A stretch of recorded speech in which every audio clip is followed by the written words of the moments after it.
إن الحمد لله نحمده ونستعينه ونستغفره ونستهديه ونعوذ بالله تعالى من شرور أنفسنا ومن سيئات أعمالنا من يهده الله فلا مضل له ومن يضلل فلا هادي له وأشهد أن لا إله إلا الله وحده لا شريك له وأشهد أن محمدا عبده ورسوله أما بعد فإن أصدق الحديث كتاب الله تعالى وخير الهدي هدي محمد صلى الله عليه وسلم وشر الأمور محدثاتها وكل محدثة بدعة وكل بدعة ضلالة وكل ضلالة في النار.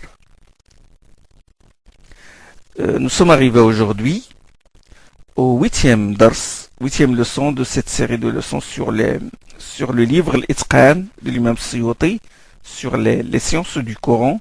Nous avons terminé la branche du Tanzil, la branche de la descente du Coran, modalité de la descente synthétique, descente analytique, comment le prophète recevait la révélation par l'intermédiaire de Jibril. Nous avons étudié les premières et les dernières révélations, etc. Si nous référons cette branche au nom du livre, au nom du Coran qui lui correspond, cette branche correspond au nom Tanzil et elle correspond aussi au nom Furqan, c'est-à-dire la branche que nous avons étudiée dans les cours précédents. Il nous renvoie au nom du Coran Tanzil, qui est révélation descendue, et il nous renvoie au nom du Coran qui est Furqan. Furqan veut dire fragmenté, c'est-à-dire que le Coran était descendu fragment par fragment. Munajjam. Nous allons commencer, Inch'Allah, aujourd'hui, les sciences relatives au tartil. Et j'entends par le tartil l'agencement, parce que le tartil veut dire agencement, arrangement. D'accord? Des dents qui sont murattal, ça veut dire des dents qui sont harmonieux, bien agencés, bien organisés et tout. J'entends par le tartil l'agencement de quoi? L'agencement des sourates et des versets, leur disposition par le prophète sallallahu alayhi wa sallam, comme Allah le lui a ordonné. Et j'entends aussi par le tartil vocal, que vous connaissez, parce que quand vous entendez le tartil, ça vous renvoie directement à l'agencement, au saut, à la voix, à la phonétique, c'est-à-dire l'agencement vocal. C'est-à-dire comment on articule les mots et les lettres du Coran, leur mode d'articulation, sifat al-ahruf, ou sifat al-huruf, et leur lieu d'articulation, leur point d'articulation, makharij al-huruf, et aussi le rythme de la lecture qui est là, de la récitation qui est soit long, le tahqiq, ce qu'on appelle le tahqiq, et au moyen, ce qu'on appelle le tadwir, et rapide, ce qu'on appelle le hadar. Ça, on va l'étudier, Inch'Allah. C'est vrai que ça va plaire à beaucoup de frères de suivre, Inch'Allah, ces deux rosses sur Makharij al-Huruf, la façon de prononcer le Coran, Ahkam al-Qira'a, comment on récite le Coran, la façon dont on récite, etc. Inch'Allah, ça, on va le développer, Inch'Allah, dans les cours précédents. Dans les cours qui vont suivre. Le grand chapitre des sciences relatives au tartil, et là on va passer à la deuxième page. Vous savez, on a schématisé un arbre qui est en fait un schéma du plan du livre Al-Itqan. Et puis nous avons terminé le rectangle où c'est marqué les sciences relatives au Tanzil, à la descente. Ça, c'est la première page de l'arbre, de l'arborescence que nous avons dessiné. Maintenant, nous allons passer à la deuxième page, parce qu'on va passer à notre grand chapitre, une grande section qui est les sciences relatives au tartil, à l'agencement, comme j'ai dit tout à l'heure, l'agencement des sourates et des versets et l'agencement vocal. Tartil, ahkam al-qira'a. Ce tartil-là, ce grand chapitre-là se ramifie en trois branches. Alors, la première branche, c'est sa qira'a. Ça, vous allez le voir, Inch'Allah, dans la deuxième page de l'arbre des sciences. Alors, la première branche, sa qira'a, lecture, récitation. Ça nous renvoie aux 7 modes de formulation du Coran. Sab'at ahruf, 7 idiomes arabes. Et ces 7 ahruf, ils nous renvoient aux qira'at que nous connaissons. Les 7 qira'at recensés par Ibn Mujahid. Ibn Mujahid est mort en 324 de l'Hégire. Et à ces 7 furent ajoutés 3 autres qurra. Bon, les lectures du Coran que nous connaissons aujourd'hui. Qira'at Nafi', Nafi' al-Madani, Ibn Kathir al-Makki, Abu Amr al-Ala, al-Basri ibn Amr al-Dimashqi, Amir al-Koufi, Amir ibn Asim ibn Abi Nujoud, Asim, la lecture de Asim, la riwaya de Hafs de Asim que vous lisez en France dans le Coran et beaucoup en Orient. Et Hamza ibn Habib Zayyat, le Koufi, le Kisa'i, ça c'est les 7 qurra auxquels on a ajouté 3 autres, Abu Ja'far ibn al-Qaqa, Yaqub al-Hadrami, Khalaf ibn Hisham, al-Bazzar. Ça on va le traiter, Inch'Allah. Et il y a 4 autres qira'at en plus de ces 10, il y a 4, mais ils sont marginales. C'est celle de Ibn Muhaysin, al-Yazidi, al-Hassan al-Basri, al-A'mash. Bon, bien sûr, nous allons, Inch'Allah, parler du mode de transmission de ces lectures. Celles transmises par une multiplicité de chaînes de rapporteurs et celles rapportées par une seule chaîne de rapporteurs. Les qira'at qui sont de faible autorité. Ça, on va l'étudier. Donc ça, c'est la première branche qui est celle de la qira'a. Qira'a, lecture, récitation. Donc lecture, récitation, 7 modes de formulation. Et puis les grands qurra, Nafi', Asim, etc. Et leur mode de transmission. La deuxième branche, on va traiter la question de la phonétique. Comme j'ai dit, ça va plaire à certains frères, beaucoup de frères. La phonétique articulatoire, la manière d'apprendre cette phonétique en écoutant le cheikh ou la récitation ou en écoutant soit le cheikh, sa récitation, on récite devant le cheikh et puis le cheikh qui corrige. Et puis le rythme de prononciation, tahqiq, tadwir, al-hadr, et puis le tajwid, le perfectionnement de la prononciation et de la récitation, ce qui est fondamental et ce qui est complémentaire, le mode d'articulation, les lieux d'articulation, le makharij al-huruf, l'idgham, l'iqla, on va parler aussi de l'élision, de l'iqlab, de l'inversion, etc. Et puis bon, on va terminer cette deuxième branche par les règles de bienséance qui doivent être observées par le qari, le récitant. Et la troisième branche qui se ramifie des sciences relatives au tartil, c'est l'enregistrement du Coran.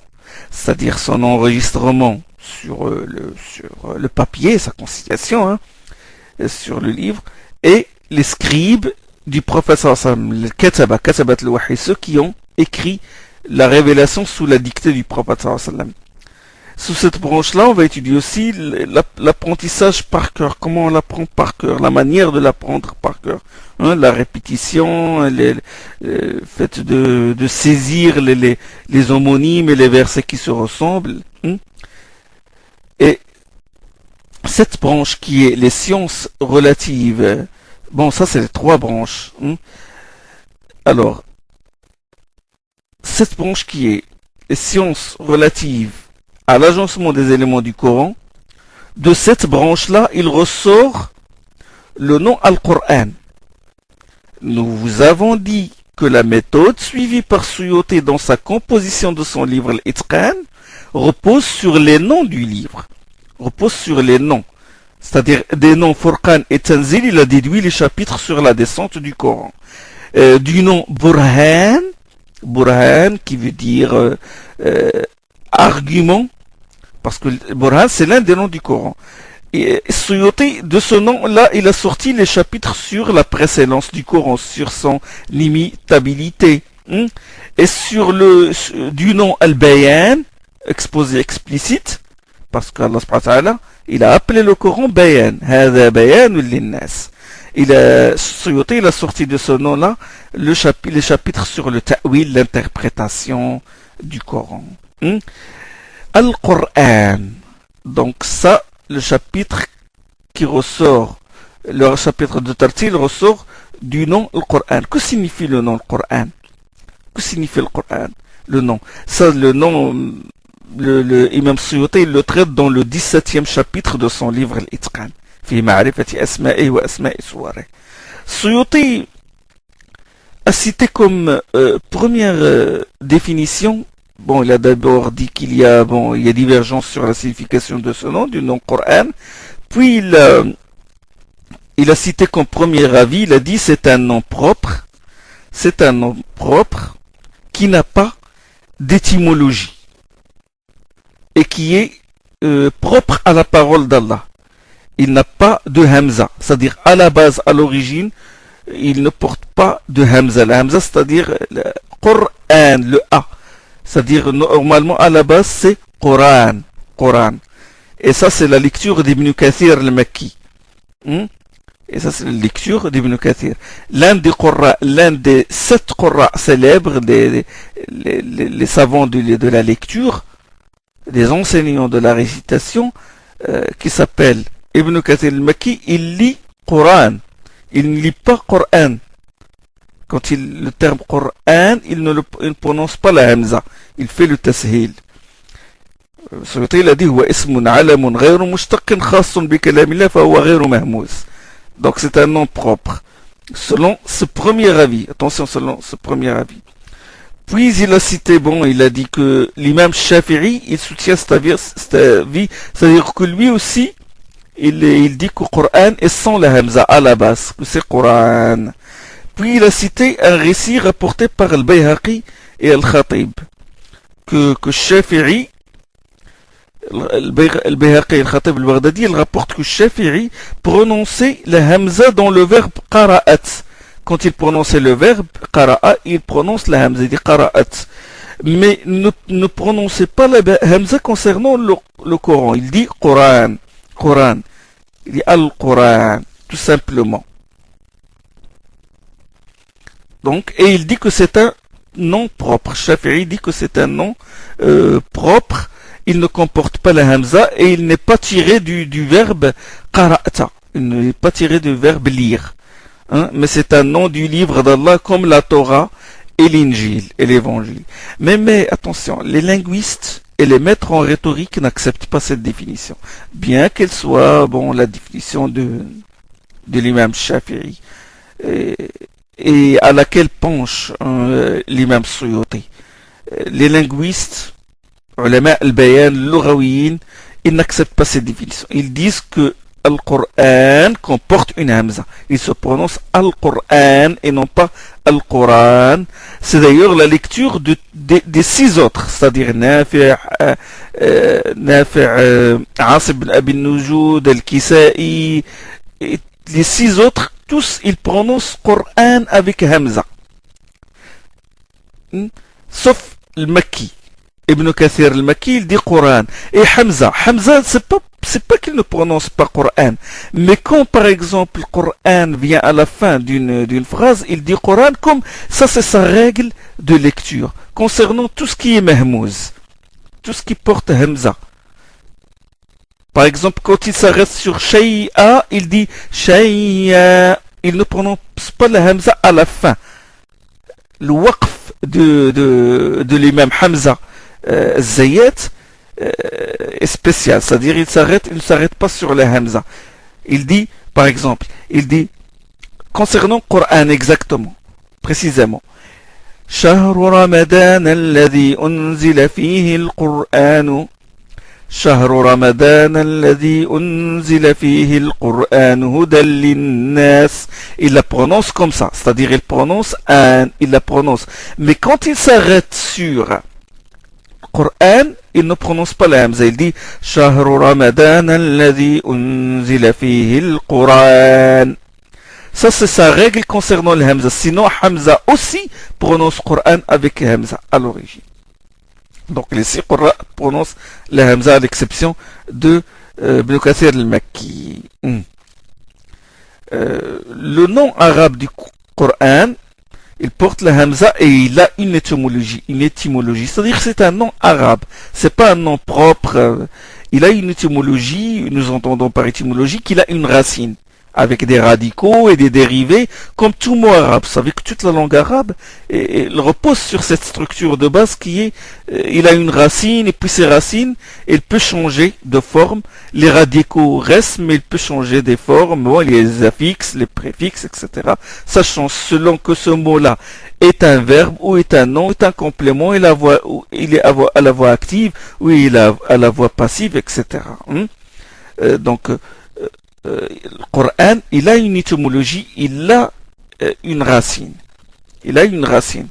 Donc, le Coran, normalement, il provient du qara, yaqri. Il provient de ce verbe-là. Qara, yaqri. Qara, c'est quoi? Qara, c'est réunir. D'où le nom Qarya. Quand on dit Qarya, donc Coran, Qarya. Qarya, c'est quoi? C'est une cité, c'est une ville. Al-Qura, Al-Qura, pour avertir la mère des cités. Qui est la mère des cités? C'est la Mecque. C'est une ville, c'est une cité. Donc, la cité, elle réunit des gens qui ont des rapports, des valeurs communes, des liens de parenté, des coutumes, une religion, un régime, etc. Des lois, etc. De même, le Coran, il comporte des versets et des sourates qui correspondent les liens les uns aux autres et qui vont vers ceux qui convergent vers un seul point.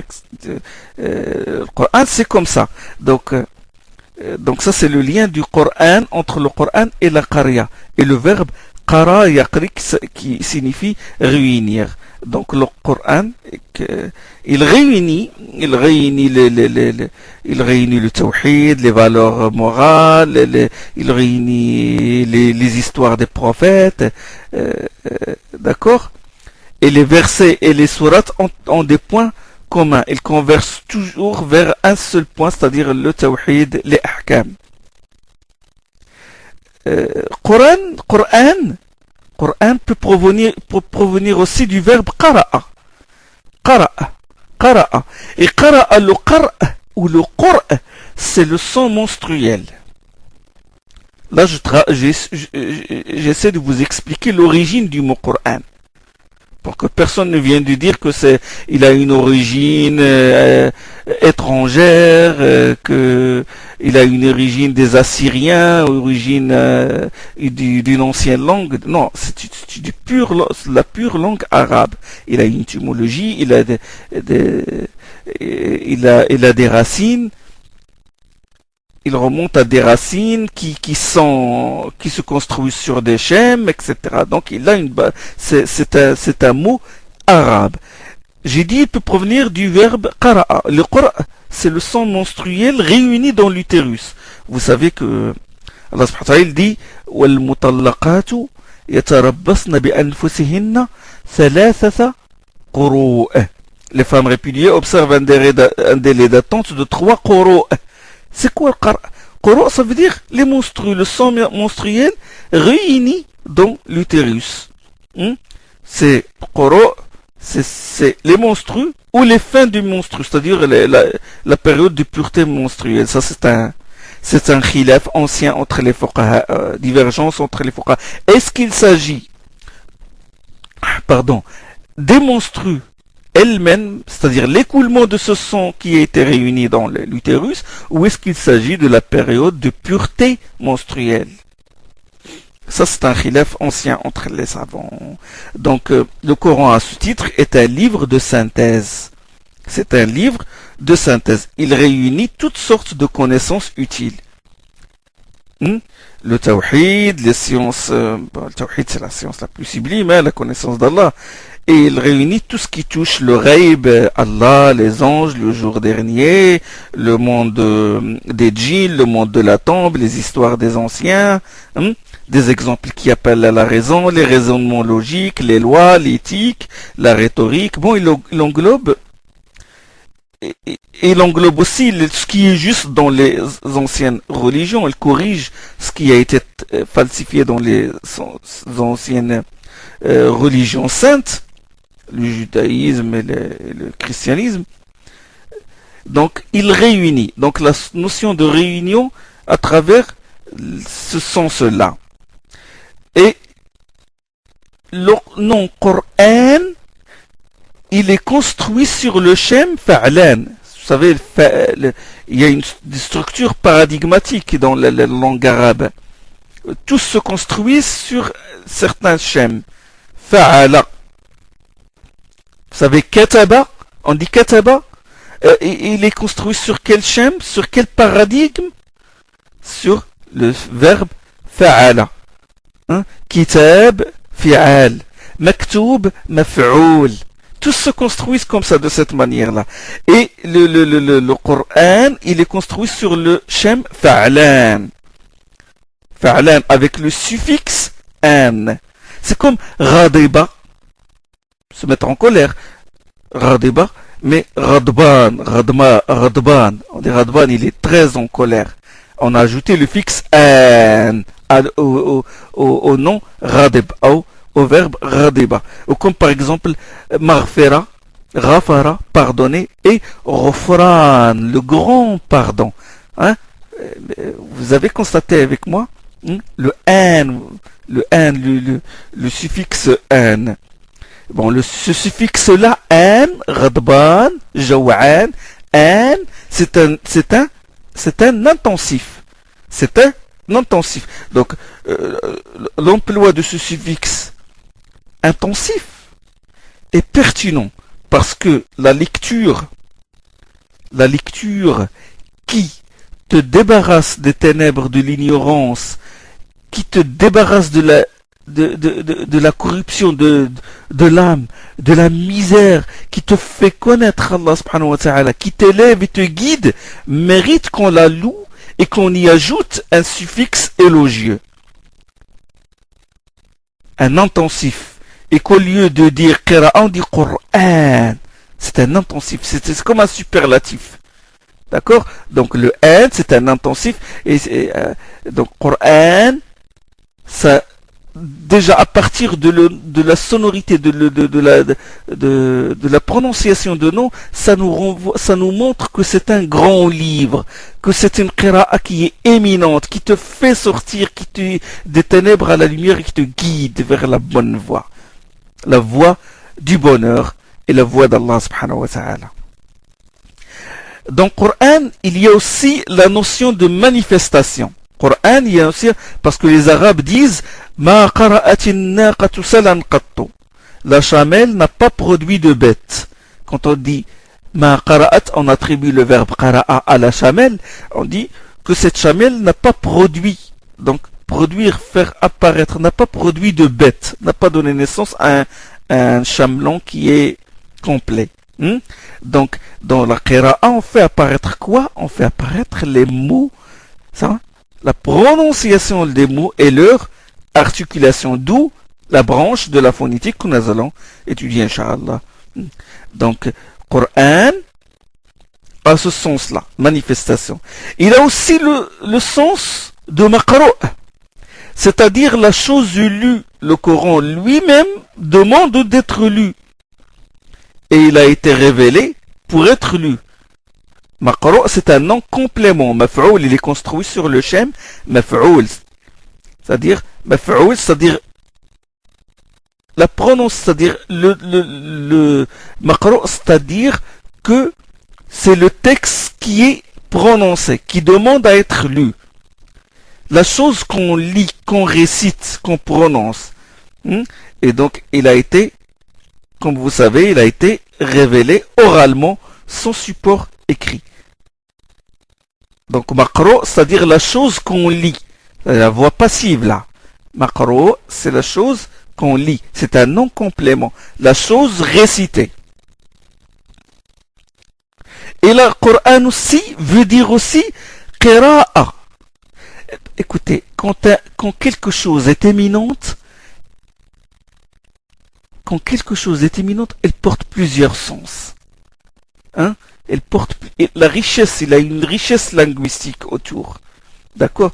Donc, le Coran, il comporte tous ces sens-là. Parce que il est éminent. Le Coran veut dire, comme j'ai dit, qira'a, récitation.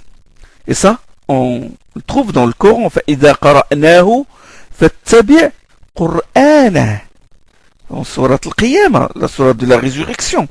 Quand nous le récitons, c'est-à-dire qu'on nous le récitant par l'intermédiaire du Jibril. فاتبع قرآن, suivons le Coran, suivons quoi? Suivons la récitation, suis sa récitation. Ah. Et il ressort aussi du sens du Coran la mémorisation, le hifz. Et quand Jibril a transmis les premiers versets à Mohammed, quand il lui a révélé Iqra bismi rabbika alladhi khalaq, lis ou récite au nom de ton Seigneur qui créa, cela ne veut pas dire que le prophète sallallahu alayhi wa sallam lira ce qui est écrit sur un livre. Mais Allah subhanahu wa ta'ala veut qu'il lise les versets qu'il mettra dans son cœur. Il lira les versets qui sont consignés dans sa poitrine, gravés dans son cœur, et non pas sur un papier ou un support quelconque. D'ailleurs, les compagnons qui portent le nom de Qurra, suivez bien, de Qurra, lecteurs ou récitants, ils sont qualifiés de Qurra non pas parce qu'ils récitent ou ils lisent un livre ou sur un support, ils lisent l'écriture, ils récitent l'écriture couchée sur un papier, non, mais parce que ils ont retenu le Coran, ils l'ont mémorisé et ils connaissent toutes leurs nuances phonétiques et l'ordre des versets. D'accord? Donc, qira'a veut dire aussi mémorisation, enregistrement. Donc là, je vous explique comment on a sorti les trois chapitres, les trois grands chapitres, les trois branches des sciences relatives au tartil. Qira'a, les 7 modes de formulation, la phonétique et puis l'enregistrement. Récapitulons. Le Coran signifie maqra, c'est-à-dire livre récité et lu. Il signifie qira'a, ça veut dire lecture et récitation. Il signifie le qar' ou qara, ça veut dire réunion d'éléments qui correspondent les uns aux autres. Ça nous renvoie au nom de Qarya qui est une ville ou une cité. Il signifie aussi réunion des connaissances utiles et des livres saints anciens. C'est une parole de synthèse. C'est une réunion. Quand on dit Coran, ça veut dire qu'il réunit des choses, qu'il réunit, c'est une parole de synthèse qui réunit beaucoup d'éléments, beaucoup de connaissances. Fiha kutubun qayyimah. Dans le Coran, il y a des livres. Donc dans le Coran englobe les autres livres et il en corrige les erreurs qui ont été commises par les générations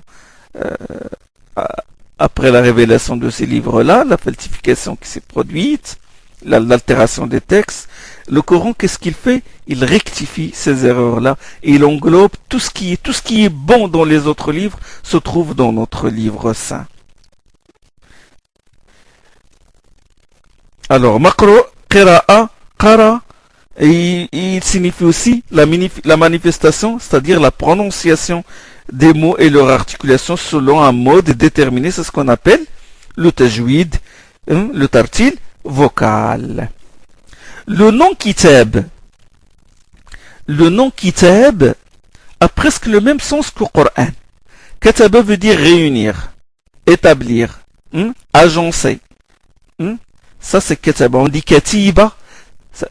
Katiba, c'est dans l'armée, une katiba, un contingent, ça veut dire bien organisé, il a un chef, il a une tenue particulière, il a un avant-garde, un arrière-garde, etc. D'accord?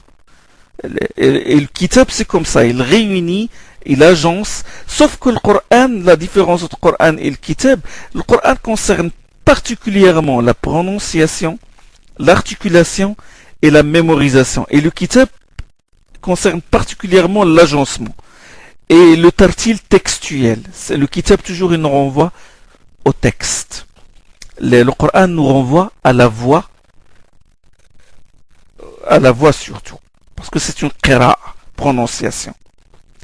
Le prophète sallallahu alayhi wa sallam fut chargé dès le départ de faire le tartil du Coran. Le tartil, c'est-à-dire d'agencer la révélation.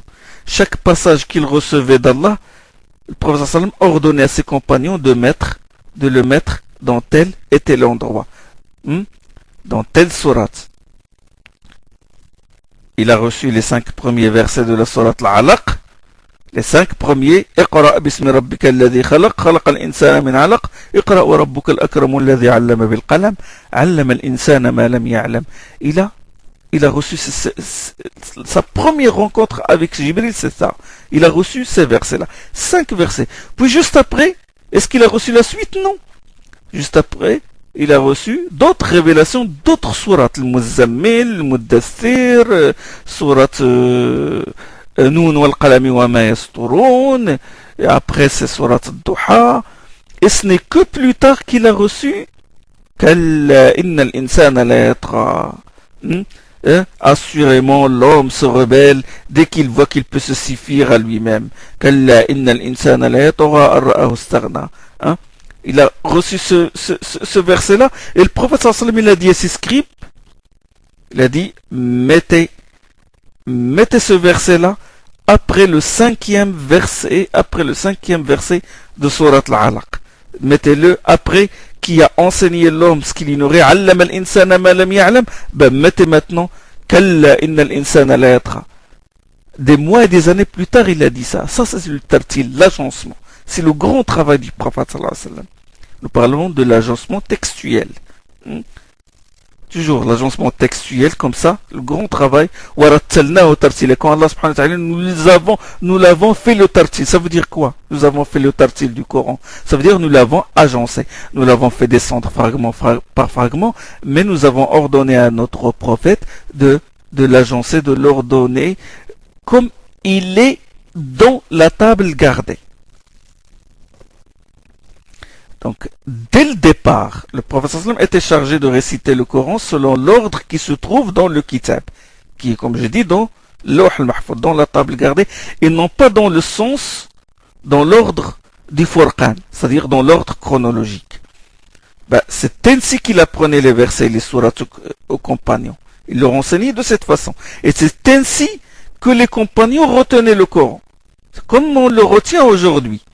Dans l'ordre, Al-Fatiha au début, puis le Baqara, puis Al-Imran, puis le Nisa, puis le Ma'ida, puis l'An'am, etc. Et cet ordre, comme je vous ai dit, il repose sur un enseignement divin. Le prophète sallallahu alayhi wa sallam a désigné des scribes qui écrivent les révélations reçues et les écrivent devant lui. Et par précaution, le prophète sallallahu alayhi wa sallam a dit, ne transcrivez de ce que je dis que le Coran.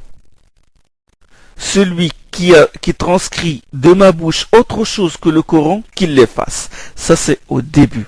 La taktubu anni ghayra al-Qur'an. ومن كتب عني غير القرآن فليمحوه. Ce hadith est rapporté par Muslim. Ce hadith d'Abu Sa'id al-Khudri d'Abu Huraira. Bien sûr, cette interdiction n'est pas absolue. Ce qu'il leur interdit, c'est qu'au moment même où il reçoit la révélation, il ne veut pas qu'il transcrive autre chose que le Coran. D'accord? Ou qu'il transcrive la révélation coranique et d'autres propos du prophète sallallahu alayhi wa sallam sur un même support.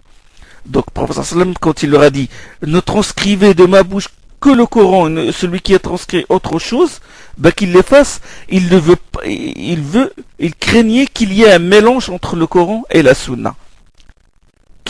Il veut que les compagnons ne fassent pas la confusion entre les deux. D'accord? Quand il reçoit la révélation, il ne veut pas que quand les scribes écrivent, il ne veut pas qu'ils le mélangent avec une explication faite durant la révélation. Non, il dit écrivez juste la révélation coranique. La sunna, ça, ne l'écrivez pas maintenant. D'accord? Il ne voulait pas qu'il y ait un mélange. Mais ça, c'est juste temporaire. Après, quand les compagnons ont été initiés à faire la différence et que le prophète s'est rassuré qu'il n'y aura pas de mélange, il a autorisé de transcrire la sunna. Et il a même encouragé de le faire. La preuve, le hadith qui se trouve dans le musnad de l'imam Ahmad, c'est un hadith authentique. Les Quraysh, les kuffars, les mécréants de Quraysh, ils ont dit à Abdullah ibn Amr, ibn al-As, ils lui ont dit, tu écrivais tout ce qui sortait de la bouche du prophète, de Mohammed. Et Mohammed n'est qu'un être humain. Il parlait sous l'empire de la colère, et de la bonne humeur. Et bon, ils ont voulu faire douter Amr ibn al-As, Abdullah ibn Amr ibn al-As, parce qu'Abdullah ibn Amr ibn al-As écrivait la sunna. Et Abdullah, il s'est rendu chez le prophète sallallahu alayhi wa sallam. Il lui raconta ce que les Quraysh lui avaient dit. Et là, le prophète sallallahu alayhi wa sallam le rassura. Il lui a dit, Oktub. فَوَالَّذِي نَفْسِي بِيَدِهِ مَا خَرَجَ مِنِّي إِلَّا الْحَقِّ. Il lui a dit, écrit. Par celui qui détient mon âme dans sa main, il n'émane de moi, il ne sort de ma bouche, ou il n'émane de moi que de la vérité. Les paroles du prophète sallallahu alayhi wa sallam, que de la vérité. La yantiqu anil hawa. Il ne parle pas sous l'empire de la passion. D'accord? Et il a ordonné d'écrire à Abu Shah, un yéménite. Le prophète sallam a fait un prône qu'il a dispensé à la Mecque quand il l'a conquise. Et puis Abu Shah, il a dit au prophète sallam, écrivez pour moi je veux écrire ce que tu as dit dans ce prône-là pour que je le lise à mes frères qui sont au Yémen. Et là, le prophète sallam, il a ordonné, il a dit aux compagnons, écrivez pour Abu Shah. Donc, il encourageait l'écriture. Ce hadith se trouve dans le Sahih al-Bukhari. Et là, lui-même dit, sallallahu alayhi wa sallam, qayyidul ilma bil kitab. Il a dit enregistrer par écrit la science. C'est-à-dire l'enregistrement. Pas le hifd, mais l'enregistrement, taqyid. Ça, c'est hadith de Anas qui est authentique. Qui est Cheikh Al-Albani qualifié d'authentique. Alors, ça, nous avons parlé de la définition du nom, d'où vient ce nom Coran. Et là, Coran, ça nous renvoie aux 7 ahruf, aux 7 modes de formulation du Coran. Nous allons revenir sur les 7 modes de formulation du Coran avec plus de détails maintenant, Inch'Allah. Mais suivez-moi. Alors, les ahruf. Les ahruf sont... Bon, Suyuti, il a donné beaucoup d'avis, beaucoup de définitions. Il a dit que les savants ont divergé sur le sens à donner à ces ahruf, parce que bon, il y a des hadiths authentiques. Le prophète sallam a dit, ça je vous ai déjà cité ces hadiths-là dans les deux sahih, hadith d'Ibn Abbas, le prophète sallam a dit, Jibril m'a fait réciter le Coran selon un seul harf, un seul mode de formulation, et je ne cessais de lui en demander davantage jusqu'à ce qu'il arriva à 7 ahruf. Le hadith de Ibn Ka'b aussi. Le prophète sallam, il a dit, quand Jibril est venu avec un seul harf, lui réciter le Coran selon le harf de Quraysh, le mode, la langue de Quraysh, le prophète sallam lui a dit, il veut davantage, c'est-à-dire il veut que le Coran soit récité selon d'autres langues, selon d'autres idiomes. Bon, comme j'ai dit, Suyuti, bon, il a cité plusieurs propos, mais il est pertinent de dire que le harf, c'est le mode de formulation. C'est le mode de formulation de certains mots du Coran. Et le mode aussi de prononciation de certains mots. C'est comme, je vais vous donner un exemple pour que vous compreniez un peu mieux. Vous avez, bon, tous les tribus parlent la langue arabe. Mais pour désigner une même chose, ils emploient des mots différents. L'arabe de base, c'est l'arabe de Quraysh. Quant à l'arabe, par exemple, de Hudayl, de Kinana, de Qais Aylan, de Azd Shanoua, de Tamim, de Kinda, de Hijaz, ce sont des variantes de la langue arabe. Bon, l'exemple, pour le français, on dit par exemple, après 69, on dit 70. Mais en Suisse et en Belgique, on dit 70. Après 89, on dit 90 en France. En Suisse, en Belgique, on dit 90. Français, on dit, par exemple, quand on dit à tout à l'heure, en Belgique, on dit à tantôt. Donc, il y a des variantes. Ou entièreté. Les Belges disent entièreté. Les Français disent l'intégralité ou la totalité. Bon. Ben, c'est pareil. En langue arabe, c'est comme ça. Il y a ces variantes-là. Dans le Coran, par exemple, il dit كمثل الذي ينعق بما لا يسمع إلا دعاء ونداء dans Surat al-Baqarah. ينعق. ينعق, le mot ينعق, le verbe ينعق, il est employé par la tribu de Tay'. C'est pas Quraysh qui emploie ce nom-là. Le Quraysh, il dit yasih, c'est-à-dire il crie. ينعق, ça veut dire crier. Mais c'est la tribu de Tay' qui, c'est la langue de Tay', c'est le mot, c'est le harf de Tay'. فلا تعضلوهن. L'adl, ça veut dire emprisonner, empêcher. فلا تعضلوهن dans le Coran. فلا تعضلوهن أن ينكحن أزواجهن إذا تراضوا بينهم بالمعروف dans Surat al-Baqarah. Donc adala, ça veut dire empêcher. Et ça, adala, c'est un mot de la langue de la tribu de Azd Shanoua. C'est une autre tribu que la tribu de Quraysh. يمسسكم قرح. Le qarh. إن يمسسكم قرح فقد مس القوم قرح مثله. قرح veut dire blessure, douleur. Et qarh ou qurh, qarh c'est la langue du Hijaz. Et qurh c'est la langue du Tamim. Donc c'est comme ça, il y a des variantes. Le prophète sallam veut que le Coran soit récité selon ces variantes-là.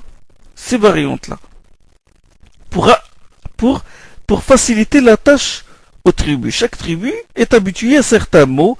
C'est comme par exemple les Belges, ils sont habitués à dire 90, 70, ils ne sont pas habitués à dire 70 ou 90. Donc les tribus arabes sont habituées à certains mots. Certaines tribus oublient même les autres variantes.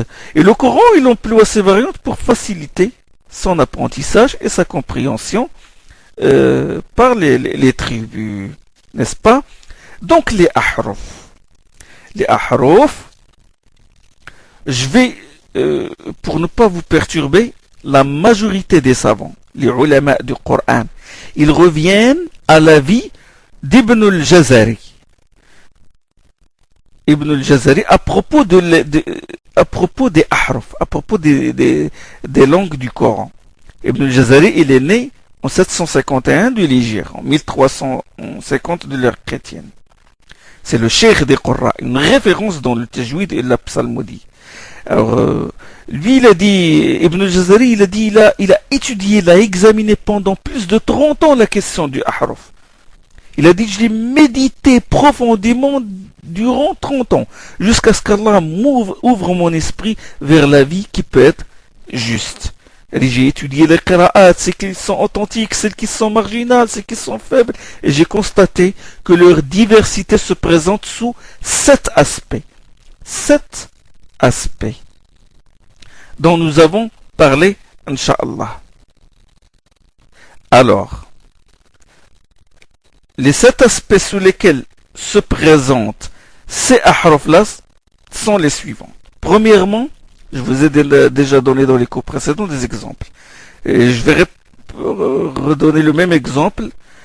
Alors, premièrement, le premier aspect, c'est la différence dans les voyelles courtes sans changement de la graphie et sans changement du sens.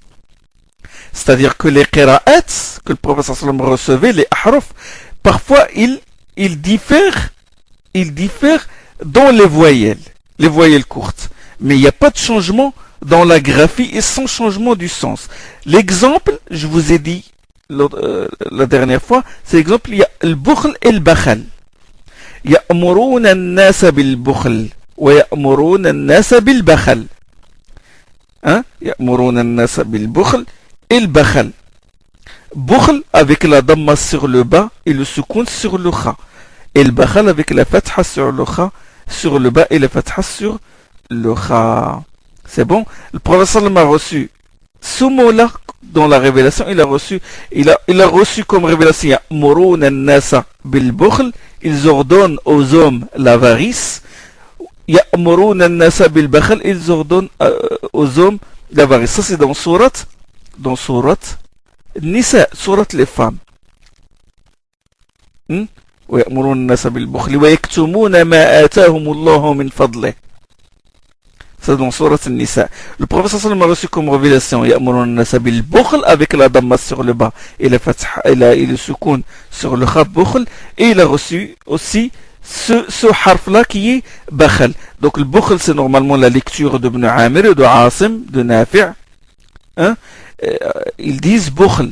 La riwaya de Warsh au Maroc et au Maghreb en général, c'est ya'muruna an-nasa bil bukhl. Et Hafs que vous lisez en France, c'est bukhl. Il y a d'autres qira'a qui est celle de Hamza et de Kisa et de Khalaf, ils disent bakhal. Bakhal. C'est bon? Donc il y a cette différence. La graphie reste le même. Quand je dis la graphie, le ductus, c'est-à-dire le tracé, vous enlevez les voyelles et vous enlevez les points. L'écriture à la base n'avait ni voyelles ni points. Nu, c'est-à-dire le tracé était nu, le ductus, le squelette seulement. Il n'y a rien dessus, il n'y a rien dessous. Il n'y a ni fatha, ni kasra, ni damma. C'est comme ça que que les scribes écrivaient le Coran. Et c'est comme ça qu'était l'écriture. Parce que tout se basait sur la transmission orale. C'est l'oral qui gère tout. L'écriture, c'est juste une consignation, c'est juste une aide-mémoire. Donc, le premier aspect, c'est ça. Premier aspect, différence dans les voyelles courtes. Avec les voyelles courtes, ça c'est plus tard que ça, qu'elles ont été introduites, hein, par Abu al-Aswad al-Du'ali. C'est Abu al-Aswad al-Du'ali qui a introduit les voyelles pour dire bou, ba, bi. C'est lui qui a introduit les signes qui désignent ces voyelles-là. Au début, c'était juste des points, avec une couleur différente de l'écriture. Ils marquaient juste des points. Et ses élèves, Nasr ibn Asim et Yahya ibn Ya'mur, ce sont eux qui ont introduit les points. Les points qui font la différence entre le ba, le ta et le sa. Les points qui font la différence entre le jim, le ha et le kha. Le jim avec un point en bas, le ha sans point et le kha avec un point en haut. D'accord? Ce sont eux qui ont introduit ces points-là. Et c'est Khalil Farahidi, plus tard à l'époque abbasside, qui a changé les points en les points qui désignent les voyelles. Il les a changés et il a mis à la place de la damma, il a mis un petit waw, et le ha c'est un petit trait qui nous rappelle le alif, c'est un alif incliné, horizontal, semi-horizontal, et la kasra c'est un ya dont il a coupé la tête. Kasra sur le... Donc c'est comme ça que cela s'est produit. Voilà, il y a différence. Le premier aspect c'est celui-là. Ou comme on dit par exemple wala tahsabanna avec la fatha sur le sin, ça au-dessus, et wala tahsibanna. Warsh il dit wala tahsibanna. Ça, la voyelle au-dessus de la lettre, et Warsh Nafi' il prononce si au lieu de ça. Ou ya'kifun, ya'kufun, ya'kifun avec la kasra sous le kaf, ya'kufun avec la damma sur le kaf. Ça c'est la première, c'est le premier aspect sur lequel se présentent les différences, les différentes ahruf, différents ahruf. Donc ça c'est le premier aspect. Le deuxième aspect, c'est la différence dans les voyelles courtes sans changement de sens. Ça c'est le deuxième aspect. Donc différence dans les voyelles courtes, différence dans les voyelles courtes avec changement de sens. Au début c'est sans changement. Là c'est avec changement de sens. Comme par exemple فَتَلَقَّى آدَمُ مِنْ رَبِّهِ كَلِمَاتٍ فَتَابَ عَلَيْهِ. Donc, et selon une autre lecture, فَتَلَقَّى آدَمَ مِنْ رَبِّهِ كَلِمَاتٌ. فَتَلَقَّى آدَمُ مِنْ رَبِّهِ كَلِمَاتٍ. فَتَلَقَّى آدَمَ مِنْ رَبِّهِ كَلِمَاتٌ. Donc, deux lectures. Selon la première, Adam reçut alors les paroles de son Seigneur. Ça c'est un harf. Et selon l'autre harf, Adam, ce sont les paroles qui ont reçu Adam. C'est comme les paroles divines qui ont reçu Adam et qui l'ont sauvé. D'accord? Donc changement de voyelle, c'est-à-dire une différence dans la voyellisation des vocables qui entraîne des modifications sémantiques. La graphie des vocables reste la même. Si on enlève les points, on enlève les voyelles, vous allez lire les deux graphies les mêmes. Il n'y a pas de différence. Mais quand on ajoute les voyelles, on va voir que dans Adam, selon la première lecture, c'est Adamu, Adamu, avec la damma sur le même, sur le mime. Et dans la deuxième lecture, c'est la fatha sur le mime. Fatalaqqa Adama. Fatalaqqa Adama min rabbihi kalimatin. Donc, vous voyez comme ça, avec changement de sens. Donc, c'est le premier harf qui est... le premier harf, fatalaqqa Adamu, avec la damma sur le mime, c'est la majorité des Qur'an qui lisent comme ça. C'est la majorité des Qur'an, ils disent Adamu. Et Adama, ça c'est la lecture d'Ibn Kathir al-Makki, c'est l'un des 7 Qur'an. D'accord? Donc selon la première lecture, Adam est le sujet. C'est lui qui a reçu les paroles d'Allah. Adam reçut alors les paroles d'Allah. Fatalaqa Adamu. Et selon le deuxième harf, c'est Adama. Ça veut dire que c'est Adam et le complément. Donc le premier harf, Adamu c'est le sujet et Kalimat c'est le complément. Adamu c'est le sujet, il reçut des paroles de son Seigneur. Selon la deuxième lecture, Adam c'est un complément qui est antéposé et Kalimatun fatalaqqa Adam min rabbihi kalimatun et Kalimatun c'est le sujet. C'est un sujet postposé. Fa'il muta'akhir. C'est-à-dire que ce sont les paroles qui ont reçu Adam, qui l'ont rencontré. Donc sans changement de graphie. Ça c'est le deuxième aspect.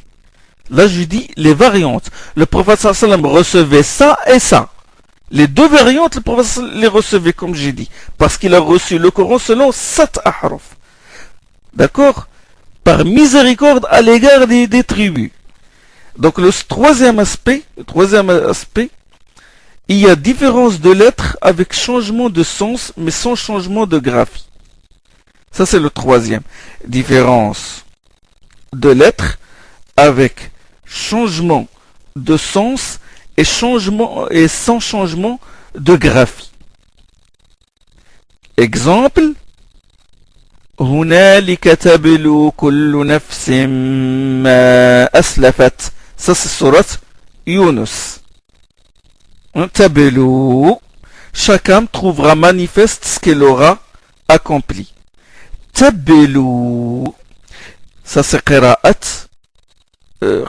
Asim, qira'at Nafi', ce que vous lisez dans votre Coran, Tabelou, en France, et en Orient, en Arabie Saoudite, et aussi, selon Riwayat Warsh an Nafi', il récite Tabelou, eux aussi, au Maroc, il récite Tabelou. Il y a une autre qira'a qui est qira'a de Hamza al-Kisa'i et Khalaf, qui est Tatlu, hunalika tatlu, kullu nafsim ma aslafat.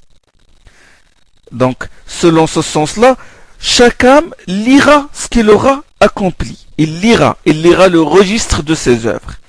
Donc, selon un sens, c'est selon la qira'a que vous lisez dans le Coran de Riwayat Hafs an Asim, vous lisez tableau, trouvera manifeste. Chacun trouvera manifeste. Selon la qira'a de Kisa'i de Hamza, c'est chacun lira ce qu'il aura accompli. Remarquez avec moi comment les ahruf ont enrichi l'exégèse. Là, au lieu d'avoir un seul sens, j'ai deux sens. Le premier sens, chacun trouvera manifeste. Le deuxième sens, chacun lira. Donc ce deuxième sens complète. D'après ces deux ahruf, j'ai compris que chacun, il trouvera ce qu'il a fait, ce qu'il a accompli. Et je comprends aussi que chacun va lire ce qu'il aura accompli. Il va lire le registre. Comme a dit Allah subhanahu wa ta'ala, Iqra kitabaka kafa bi nafsika al-yawma alayka hasiba dans surat al-Isra. Lis ton livre, il suffit de toi-même comme comptable, comme juge, comme témoin. C'est toi qui vas rendre compte c'est toi qui vas te juger toi-même. Lis ton livre, lis tes œuvres. Donc j'ai compris, j'ai deux sens au lieu d'un seul. Ah, l'utilité des variantes. La graphie est la même. La graphie, vous enlevez comme j'ai dit, vous enlevez les points, vous enlevez les voyelles. C'est la graphie est la même, le squelette est la même, le ductus est le même, le tracé graphique est le même. Ta, eh ben, il n'y a pas de différence. Tableau et tatlo, il n'y a pas de différence. Hein? Mais quand on met les points, là, la différence apparaît. Donc, différence de lettres avec changement de sens, mais sans changement de graphie. Sans changement de graphie. Inch'Allah, vous avez compris. Là. Donc, ça, c'est quel aspect? Ça, c'est le troisième. Le troisième aspect. Le quatrième aspect, c'est c'est la différence de lettres avec changement de graphie, mais sans changement de sens. Différence de lettres avec changement de graphie, mais sans changement de sens. Exemple, basta. واذكروا إذ جعلكم خلفاء من بعد قوم نوح وزادكم في الخلق بسطة. بسطة. واذكروا آلاء الله لعلكم تفلحون. Souvenez-vous qu'Allah a fait de vous des successeurs sur terre en remplacement après le peuple de Nuh et qu'il vous a doué d'un surcroît dans le corps. Ça c'est dans Surat Al-A'raf. Surat Al-A'raf. Que Hud alayhi salam, il dit à son peuple, وَزَادَكُمْ فِي الْخَلْقِ بَسْطًا. Il rappelle à son peuple qu'Allah subhanahu wa ta'ala a donné de la force physique, il les a grandis dans la taille, ils ont un surcroît créaturiel, surcroît dans la taille du corps. Et il a le verset l'emploi basta avec le sad, le so, d'accord, avec le sad. C'est un sad, c'est un S emphatique. C'est pas le S, c'est pas la fricative la sifflante, sourde. C'est pas S, mais so. Vous savez la différence entre sin et so, c'est que ça, c'est un des huruf de l'isti'la, les lettres où on fait pression vers le haut. On dit so. On grossit, hein, so. Et sin, c'est il est aminci. On fait pression vers le bas. Sin. Et là, ça se lit de deux manières. Ça se lit de cette manière avec besta, avec sod, et besta. Donc la graphie change. Changement de graphie. Mais le son c'est le même. Besta et basta ont le même sens. Qui veut dire un surcroît. Agrandissement. D'accord? Ça c'est la différence de la graphie. Donc, basta. Mais dans ce verset-là, qui se trouve dans Surat Al-A'raf, وَزَادَكُمْ فِي الْخَلْقِ بَسْطًا, زَادَكُمْ فِي الْخَلْقِ بَسْطًا, elle est écrite avec le sad. Avec le sad, vous savez, le sad, c'est le rond comme ça. C'est comme on dessine une souris avec le rond et puis la queue comme ça. Ça c'est le sad, un rond comme ça. Et au-dessus ils ont marqué un sin, la lettre S, la lettre sin avec les trois dents. Sin. Donc au-dessus de ça, pour avertir le lecteur qu'il se prononce de deux manières. C'est-à-dire les scribes, quand ils sont arrivés à ce verset-là, وَزَادَكُمْ فِي الْخَلْقِ بَسْطًا, dans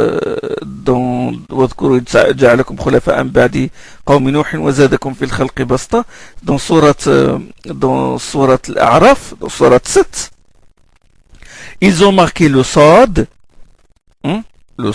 la lettre grossie, le S grossi, et ils ont marqué dessus, ils ont marqué le sin. C'est-à-dire pour avertir le lecteur qu'il se prononce de deux manières et que ces deux ahraf, il s'agit de deux ahraf là. Il s'agit de deux modes de formulation de deux ahraf. Donc,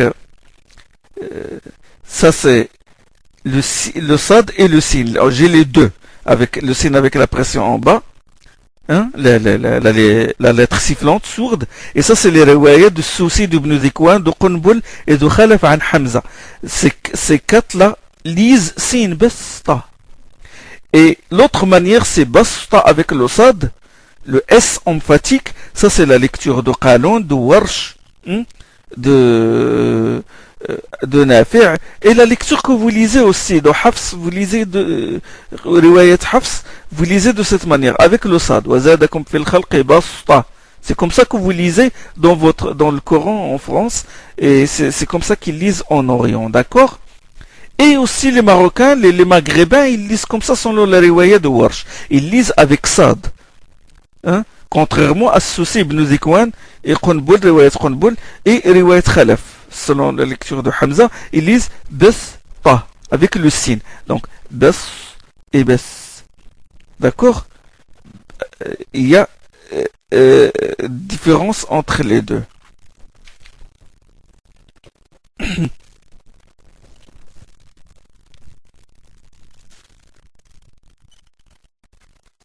Question. On trouve le même mot